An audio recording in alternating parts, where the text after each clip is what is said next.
Hey up guys! So continuing the London Film Festival coverage, today's film that I'm going to be discussing is the latest film from beloved filmmaker Wes Anderson called The French Dispatch, The Fresh Prince of Bel-Air. Can you believe I've never actually reviewed one of Wes Anderson's films on my channel before? This is a first for me. It's kind of crazy to think I haven't discussed one of the most popular, influential film directors we have in current times. I've certainly discussed his films on my channel before, but I've never actually reviewed one of them in particular. So this is like breaking new grounds for me. Am I a fan of Wes Anderson?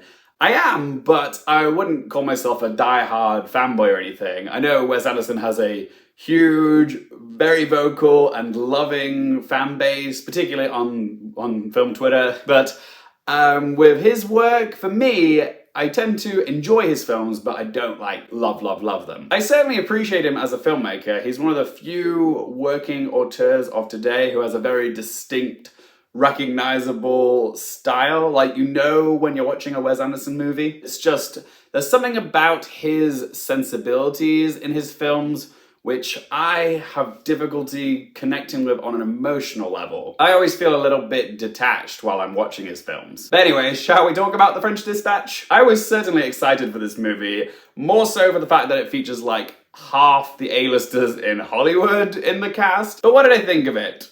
Same as usual, I liked it, but I didn't love it. The film is a series of anthology stories centered around a bunch of writers who contribute to the French Dispatch magazine. Some of the stories or chapters are more interesting than others. My personal favorite of the stories is the one where Tilda Swinton's art critic is telling us the story of incarcerated artist Moses, who's played by Benicio del Toro, and his prison guard muse called Simone, who's played by Léa Seydoux. That was my favorite of the bunch, but because it's the very first story that we're told, the subsequent stories which follow it weren't as engaging to me. So the latter half of this film didn't have as much bite. Don't get me wrong, the other stories were amusing and boasted some exquisite visuals, sets, and performances. Jeffrey Wright being a standout as Robert Wright. He was one of my favorites. I'd love to see him get a Best Supporting Actor nomination for his performance here. Fingers crossed for that.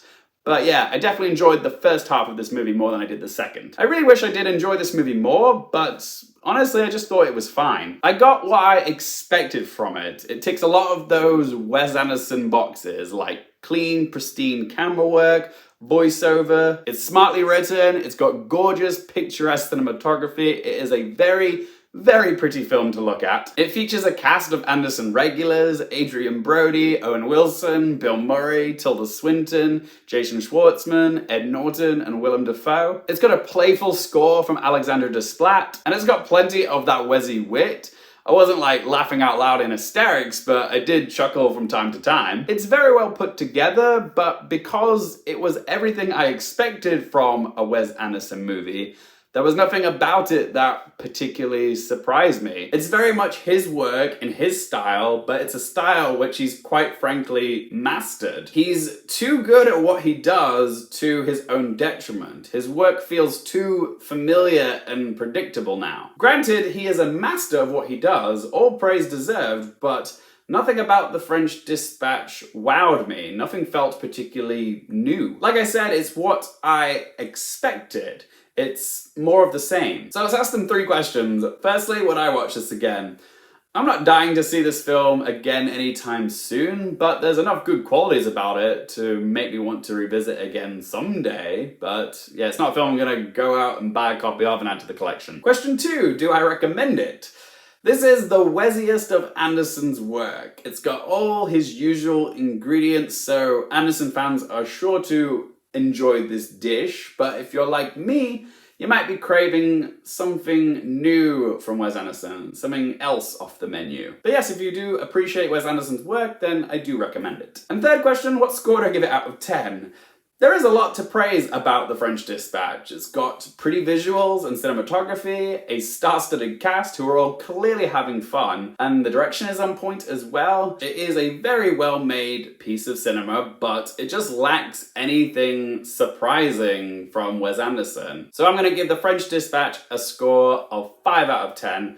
But yeah, I really do want to see something completely unexpected from him with whatever film he does next. But that's probably not going to be the case. Looking at the cast list for Anderson's next film, it's like half the cast of The French Dispatch, most of his regulars. You've got some newbies like Tom Hanks, Bryan Cranston, and Margot Robbie, so that is exciting. But is it just going to be more of the same from Wes Anderson? Or is he gonna take a risk and surprise us with something new? But as always, guys, it's just one bloke's opinion. I would love to hear your thoughts on The French Dispatch. Are you excited for this film? Have you seen it? What did you make of it? Do you think it might get some Oscar nominations? If so, which ones? Let your voice be heard in that comment section down below, alright? If you guys have enjoyed this video, help support the channel by hitting that thumbs up button. If you want more movie, TV, and Oscars related content, don't forget to click subscribe. And if you want to follow me on any of my social media, all those links in that video description down below. And as always, guys, thank you so much for watching. For more things related to movies, TV, and popcorn culture, I'm Luke Carefield, and I'll see you next time.